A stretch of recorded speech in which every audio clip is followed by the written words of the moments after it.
అప్పుడప్పుడు దేవుడు కూడా హెచ్చరిస్తుంటాడు. ఎవరితోనైనా కొంచెం క్లోజ్ రిలేషన్ ఏర్పడుతుంది అనుకో, రే ఎంత డెప్త్లోకి పోతున్నట్టున్నావు, పళ్ళు రాలుతాయి జాగ్రత్త అని చెప్పి ముందే హెచ్చరిక చేస్తుంటాడు.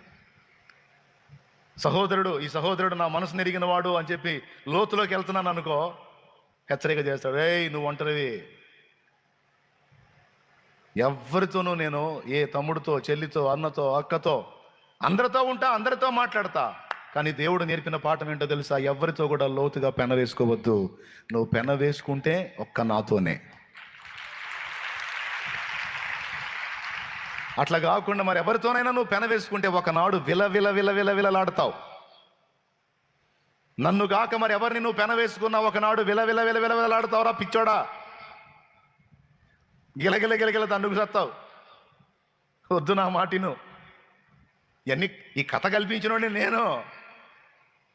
దేని పట్టి ఎంతవరకు నాకు తెలుసు. నా మాట వినరా, కథను చెప్పినట్టు వినరా, కాస్త నాకు వెళ్ళి చూడరా. ఈ బంధాలు, అనుబంధాలు, బాంధవ్యాలు, ఆత్మీయతలు బలమైన పట్టుబట్టి ఆయనకు దూరంగా లాగుతాయి.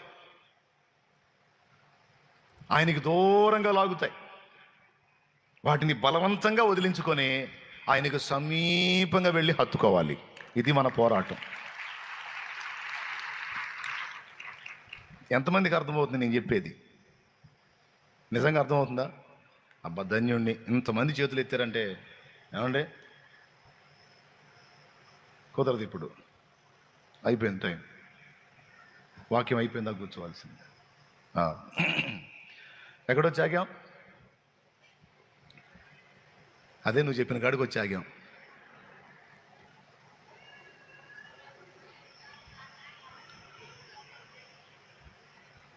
ఇవన్నీ కలిసి మనల్ని దేవుని దగ్గర నుంచి దూరంగా లాక్కొని పోవడానికి ట్రై చేస్తాయి.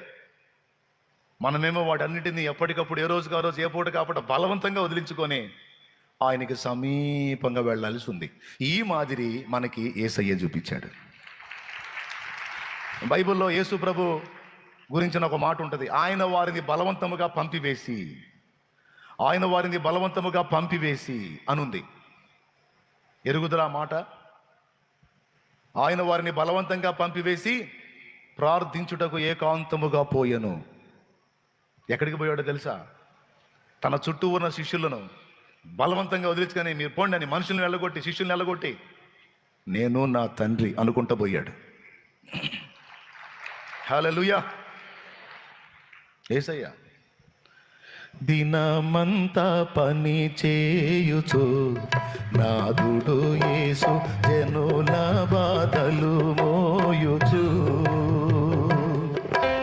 దినమంతా పని చేయుచు నాదుడు యేసు జనుల బాధలు మోయుచు.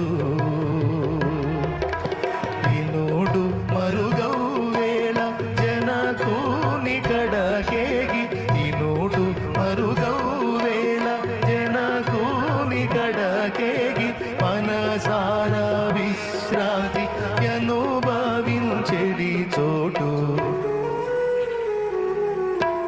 కరుణాపీఠము చేరరే, దేవుని కృప చరణాస్థలిని చేరరే. ఏమండి, కుటుంబానికి మంచి చేయాలి ఎంతమంది? కొంత చేతి ఎత్తండి. శభాష్. సమాజానికి మంచి చేయాలి ఎంతమంది? కొంత చేతులు ఎత్తండి. నిజమేనా? కుటుంబానికి మంచి చేయాలని ఉంది, సమాజానికి మంచి చేయాలని ఉంది. ఉందా మీకు నిజంగా? అట్టయితే మీకు ఒకటే సూత్రం. కుటుంబానికి మంచి చేయాలన్నా, సమాజానికి మంచి చేయాలన్నా ఈ రెండిట్లో నుంచి ముందు వేరై ఆయనతో ఒంటరిగా గడపాలి.